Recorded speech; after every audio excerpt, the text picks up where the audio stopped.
Hello students, I am Deepika Singh and today we are going to study about the next classification of teeth.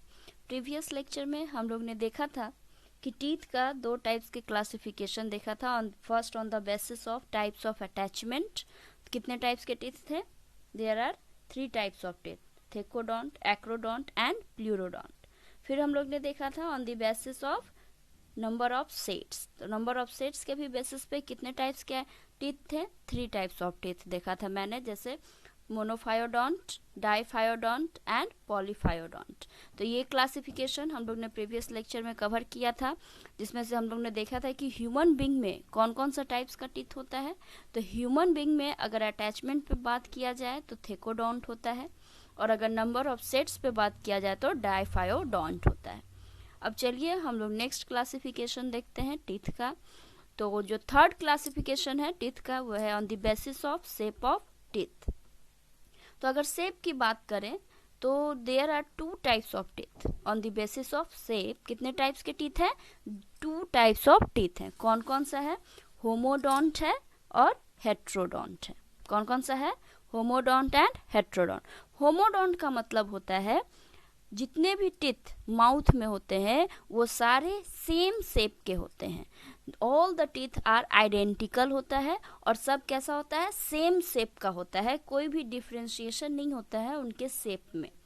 और अगर shape same है तो उनका function भी क्या होगा? सेम ही होगा. लेकिन अगर बात करें हेट्रोडोंट की, तो हेट्रोडोंट में क्या होता है? Teeth are of different shape. अलग अलग शेप का टीथ दिखने को मिलेगा और अलग अलग फंक्शन भी परफॉर्म करता है. जैसे होमोडोंट का एग्जांपल हम लोग ले लें, फिश और एम्फीबियंस. तो फिशेस और एम्फीबियंस में किस टाइप का डेंटिशन मिलता है on the basis of shape of teeth? Homodont. Homodont का मीनिंग होता है जितने भी टीथ हैं वो सब सेम शेप के होंगे और सबका फंक्शन क्या होगा? सेम होगा. लेकिन अगर बात करें हेट्रोडोंट की, तो हेट्रोडोंट में जितने भी टीथ होते हैं सबका शेप अलग अलग होता है और सबका फंक्शन भी उसी के अकॉर्डिंग डिपेंड करता है. गेटिंग? और इसका एग्जाम्पल क्या है? Human beings. हम लोग में बहुत ही डिफरेंट शेप के टीथ मिलेंगे. जैसे अगर शेप की बात करें, शेप के बेसिस पे, तो हमारा जो टीथ है वो 4 डिफरेंट टाइप्स का है. जैसे फर्स्ट टाइप्स हम लोग देख लें, दैट इज इंसीजर. इंसीजर जो होते हैं वो आगे की तरफ होते हैं, अपर जॉ और लोअर जॉ में आगे की तरफ होते हैं. जैसा कि आप डायग्राम में देख सकते हैं, जो इंसीजर है हमारा अपर जॉ में भी है और लोअर जॉ में जो आगे की तरफ जो टीथ होता है उसी को क्या बोलते हैं? इंसीजर बोलते हैं. और इंसीजर का काम क्या होता है? तो इंसीजर हेल्प्स इन कटिंग.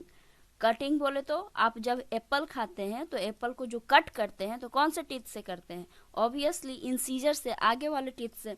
तो इंसीजर का फंक्शन क्या है? It helps in cutting. वैसे ही हम लोग देखेंगे तो इंसीजर के बाद जो टीथ आता है वो उसको बोलते हैं हम लोग कैनाइन्स. कैनाइन्स जो टीथ होता है वो काफ़ी पॉइंटेड होता है और इसीलिए उसका काम क्या होता है? It helps in tearing. चीर फाड़ करने वाला काम होता है.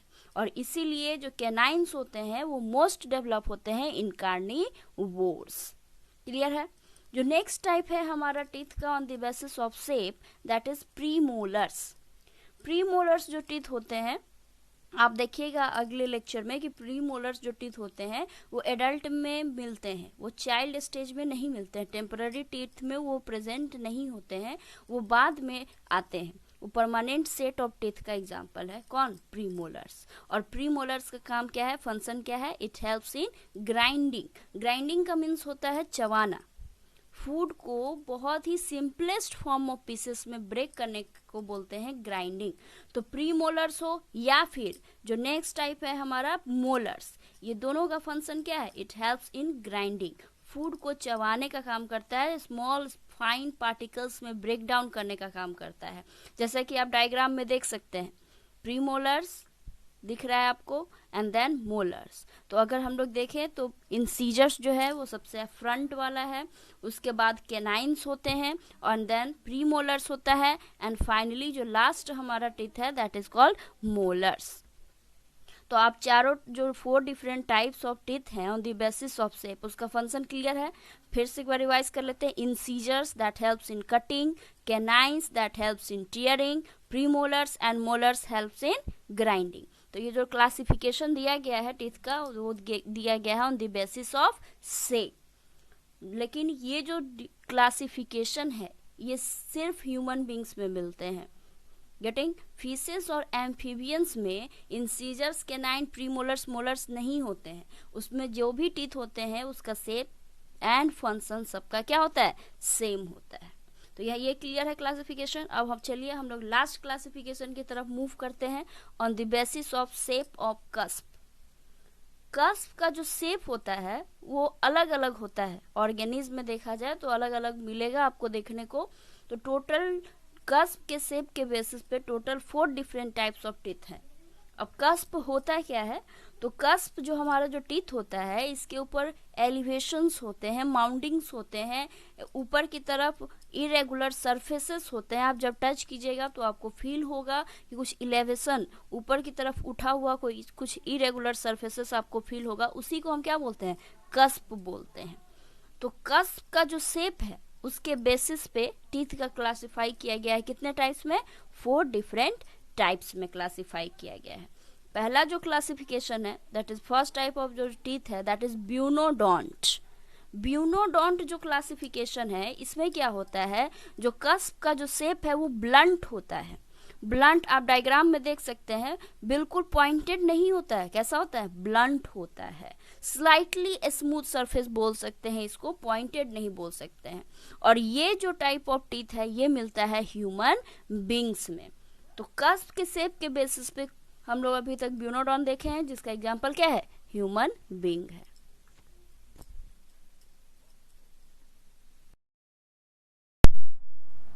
जो सेकेंड टाइप ऑफ टीथ है हमारा on the basis of shape of cusp that is called secodont. Secodont का मीनिंग होता है कि कस्प जो होता है टीथ का वो काफी पॉइंटेड और शार्प होता है। और इसका ऑब्वियस सी बात है कि फंक्शन क्या होगा? अगेन टीयरिंग, चीर फाड़ के खाने के लिए ये कस्प होता है। और इसलिए ये कस्प इस टाइप का जो टीथ होता है ये किस में मिलता है? कार्निवोर्स में मिलता है। आप डायग्राम देख सकते हैं कस्प का, काफी पॉइंटेड कस्प होता है। गेटिंग? चलिए अब हम लोग नेक्स्ट टाइप देखेंगे on the basis of shape of cusp that is called selenodont. Selenodont में कस्प जो होता है टीथ का वो क्रिसेंट शेप का होता है। क्रिसेंट शेप का आप डायग्राम देखिए। क्रिसेंट का जो जनरल मीनिंग होता है वो होता है half moon, half moon shape का। और you can say that bending on both point, on starting और एंडिंग पॉइंट। जैसे मून का जो स्टार्टिंग टाइम होता है और एंडिंग टाइम होता है उसी टाइप का इसका शेप होता है। किसका? कस्प ऑफ टीथ का। तो सेलोनोडोंट टाइप ऑफ जो टीथ होते हैं वो किस में देखने को मिलता है? That is in grazing animals. किस में देखने को मिलेगा? ग्रेजिंग एनिमल्स में। क्लियर है? नेक्स्ट जो टाइप है हमारा टीथ का on the basis of shape of cusp that is called lophodont. Lophodont का मतलब होता है जो टीथ का जो कस्प है वो स्पीड ब्रेकर लाइक होगा। और you can say ridges like shape, उठा हुआ, बीच बीच में इंटरवल पे उठा हुआ रहता है। आप डायग्राम में देखिए रीजेस लाइक शेप होता है कस्प का। और उस टाइप ऑफ टीथ को हम क्या बोलते हैं? लोफोडोंट बोलते हैं। और इसका एग्जाम्पल क्या है? एलिफेंट है। And this question is already asked in NEET. तो इसलिए आपको ये क्वेश्चन को, इस पॉइंट को रिमेम्बर रखना होगा, याद रखना होगा अच्छे तरीके से, क्योंकि ये पूछा हुआ है नीट में। गेटिंग? चलिए अब हम लोग देखते हैं ह्यूमन डेंटिशन। अभी तक आप जितना भी क्लासिफिकेशन पढ़े हैं टीथ का, टोटल हम लोग कितना क्लासिफिकेशन पढ़ लिए हैं? तो 4 क्लासिफिकेशन पढ़ चुके हैं। जो फर्स्ट क्लासिफिकेशन हम लोग ने पढ़ा था टीथ का वो पढ़ा था on the basis of attachment. याद होगा आपको। उस बेसिस पे कितने टाइप्स के टीथ थे हम लोग पढ़े थे? 3 types of teeth, acrodont, thecodont and pleurodont. तो उसमें ह्यूमन का जो डेंटिशन था वो क्या था? थेकोडोंट था। उसके बाद हम लोग ने जो नेक्स्ट टाइप ऑफ क्लासिफिकेशन पढ़ा था टीथ का on the basis of number of sets, कि लाइफ टाइम में कितने सेट्स ऑफ टीथ अपीयर होते हैं। और उस बेसिस पे भी हम लोग ने देखा था कि टीथ का 3 कैटेगरीज होता है, मोनोफायोडोंट, डाइफायोडोंट एंड पॉलीफायोडोंट। जिसमें ह्यूमन का डेंटिशन क्या था? ह्यूमन का डेंटिशन था डाइफायोडोंट। उसके बाद हम लोग ने देखा अभी जस्ट ये टीथ का क्लासिफिकेशन देखा था on the basis of shape of teeth. तो उसमें भी 2 क्लासिफिकेशन देखा था हमने, homodont that is and heterodont. तो होमोडोंट किस में मिलता है? फिशेस और एम्फीबियंस में। और हेट्रोडोंट किस में मिलता है? ह्यूमन में। तो heterodont is the human dentition. और लास्ट जो क्लासिफिकेशन हम लोग ने देखा टीथ का, वो देखा था on the basis of shape of cusp, और इसके बेसिस पे जो टीथ का जो क्लासिफिकेशन हुआ था वो 4 डिफरेंट टाइप्स का हुआ था, जिसमें ह्यूमन का डेंटेशन क्या था, ब्यूनोडोंट। और इस टाइप ऑफ क्लासिफिकेशन में जो कस्प का जो शेप होता है वो कैसा होता है, ब्लंट होता है। तो क्लियर है, हम लोग ने पैलेट कवर कर लिया है, टीथ कवर कर लिया है। अब चलिए कुछ टीथ का और भी कुछ इंपॉर्टेंट पॉइंट है जो हम लोग डिस्कस करेंगे। टीथ में आपको एक पॉइंट याद रखना है जो नीट में क्वेश्चन पूछा हुआ है इससे, डायस्टेमा। डायस्टेमा जो टर्म है इसका क्या मीनिंग होता है, डायस्टेमा का मीनिंग होता है गैप बिटवीन टीथ। अब वो गैप किसी के भी बीच में हो सकता है, इंसीजर कैनाइंस के बीच में हो सकता है, इंसीजर प्रीमोलर्स के बीच में हो सकता है, कैनाइंस प्रीमोलर्स के बीच में हो सकता है। गेटिंग? तो इसमें जो क्वेश्चन बनता है वो क्वेश्चन बनता है रैबिट पे। रैबिट पे क्वेश्चन पूछा हुआ है और बार बार रिपीट भी करता है, तो इसलिए आपको ये पॉइंट याद रखना है कि डायस्टेमा का मीनिंग क्या होता है। डायस्टेमा का मीनिंग होता है टीथ के बीच में जो गैप होता है उसी को हम डायस्टेमा बोलते हैं। जनरली वो गैप जो होता है वो हार्मफुल होता है, क्योंकि अगर गैप हो गया तो हो सकता है उसमें फूड पार्टिकल्स फंस जाए, आपके टीथ को खराब कर सके। लेकिन रैबिट के केस में ये जो डायस्टेमा जो है, स्पेस जो है, ये काफ़ी हेल्पफुल हो जाता है उसको। कैसे? तो रैबिट में कैनाइंस जो होते हैं वो एब्सेंट होते हैं, तो उनका जो डायस्टेमा हो गया वो किसके किसके बीच में हो गया, इंसीजर और प्रीमोलर्स के बीच में हो गया। और इसीलिए वो जब प्लांट्स को च्यूई करता है, चबाता है, तो उसको काफ़ी अच्छा स्पेस मिल जाता है प्लांट को रख के चबाने का, and that is why this is helpful for rabbit. Getting? तो डायस्टेमा जो होता है वो जनरली हम लोग रैबिट में देखते हैं जब कैनाइंस क्या होते हैं उसके एब्सेंट होते हैं, तो स्पेस किसके बीच में क्रिएट हो जाता है, बिटवीन इंसीजर एंड प्रीमोलर्स। याद रहेगा? चलिए अब हम लोग नेक्स्ट पॉइंट पे बढ़ते हैं। नेक्स्ट टॉपिक है हमारा that is dental formula of human. Dental formula, तो ऑब्वियस सी बात है, आपको पता है कि ह्यूमन के लाइफ में 2 सेट ऑफ टीथ देखने को मिलता है, एक टेम्पोररी टीथ मिलता है और दूसरा परमानेंट और you can say adult set मिलता है। तो टेम्पोररी सेट के टाइम में जो डेंटल फॉर्मूला हमारा आता है वो आता है 2102 बाय 2102। अब इसको कैसे लिखते हैं, कैसे, क्यों ऐसा लिखा हुआ है?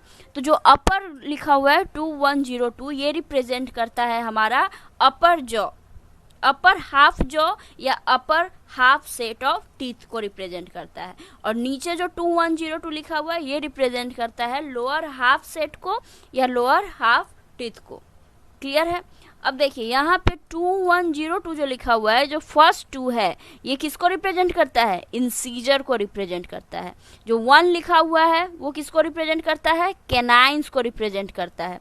0 जो लिखा हुआ है ये किसको रिप्रेजेंट कर रहा है, प्रीमोलर्स को रिप्रेजेंट कर रहा है। और जो लास्ट का जो 2 लिखा हुआ है किसको रिप्रेजेंट कर रहा है, मोलर को रिप्रेजेंट कर रहा है। गेटिंग?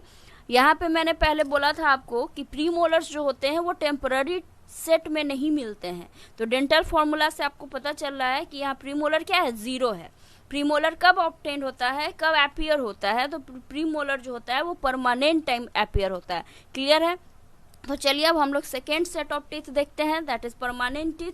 और एडल्ट डेंटल फॉर्मूला में क्या आएगा, क्या होगा? जैसे आपको पता है कि टेम्पररी सेट के टाइम में कितना टीथ होता है, 20 टीथ होता है ना।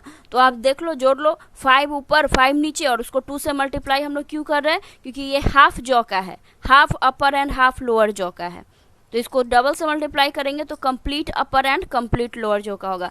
तो ये टेम्पररी सेट ऑफ टीथ कितना होता है, 20 होता है।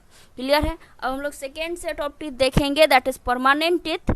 तो परमानेंट टीथ जो होता है आपको पता है कितना होता है ह्यूमन में, तो दैट इज 32 टीथ होता है। अब इसको रिप्रेजेंट कैसे करते हैं, तो इसको अगेन वही वैसे ही रिप्रेजेंट किया जाता है, अपर हाफ जॉ का सेट लिया जाता है ऊपर में और लोअर हाफ जॉ का सेट लिया जाता है नीचे में। अब ऊपर में जो लिए 2 1 2 3, अब यहाँ देखिए यहाँ प्रीमोलर आ गया, एपियर हो गया, तो प्रीमोलर हमारे अपर हाफ जॉ में कितने होते हैं, 2, वैसे ही लोअर हाफ जॉ में कितने होते हैं, 2। तो 2 1 2 3 by 2 1 2 3, this is the dental formula of adult permanent teeth. Getting? अब इसको हम 2 से मल्टीप्लाई कर देंगे तो कितना मिल जाएगा हमें, 32 टीथ। तो एडल्ट में कितने टीथ होते हैं, 32 टीथ। यहाँ पे एक इम्पॉर्टेंट पॉइंट है, that is last molar. Last molar को हम क्या बोलते हैं, लास्ट मोलर को विजडम टीथ बोला जाता है और ये कब अपीयर होता है? After 18 years.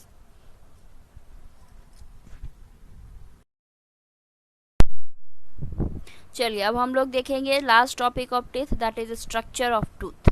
टीथ और टूथ में तो आपको डिफरेंस पता होगा, फिर भी मैं बता दूं, टीथ जो होता है वो प्लूरल फॉर्म होता है और टूथ जो होता है वो सिंगुलर। अगर हम एक टीथ का बात करें तो उसको बोलते हैं टूथ। गेटिंग?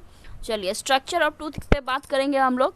तो टूथ का अगर स्ट्रक्चर देखें तो आप डायग्राम को फोकस कीजिए, डायग्राम में देखिए, हम लोग डायग्राम को लेकर चलेंगे। पूरा जो टूथ होता है हमारा उसमें 3 पार्ट होता है। कितना पार्ट होता है? 3 पार्ट होता है। जो अपर पार्ट होता है हमारा, जो बाहर निकला होता है, the white part, that is called crown. जो वाइट पार्ट जो विजिबल होता है उसे क्या बोलते हैं? हम क्राउन बोलते हैं। क्राउन के जस्ट नीचे जो हिडन पार्ट होता है, स्लाइटली विजिबल होता है, उसको बोलते हैं हम नेक। काफ़ी स्मॉलेस्ट पार्ट है ये। और बाकी का जो पार्ट जो एम्बेडेड होता है बोन में, that part is called root. तो ये 3 पार्ट होते हैं। आप डायग्राम में देखिए, डायग्राम में क्राउन दिख रहा होगा आपको, ऊपर वाला बल्जेज पार्ट जो होता है वाइट पार्ट, क्राउन के नीचे slightly invisible hidden part, that is called neck, and bone के अंदर एम्बेडेड जो होता है, that part is called root part. अब यहाँ देखिए जो बोन है ये एल्वियोलर बोन होता है। तो आपको बोन याद रखना है, कौन सा बोन में टीथ जो होता है वो हमारा एम्बेडेड होता है, तो that is the alveolar bone. अब देखिए यहाँ पे क्राउन, क्राउन जो होता है that is the white part.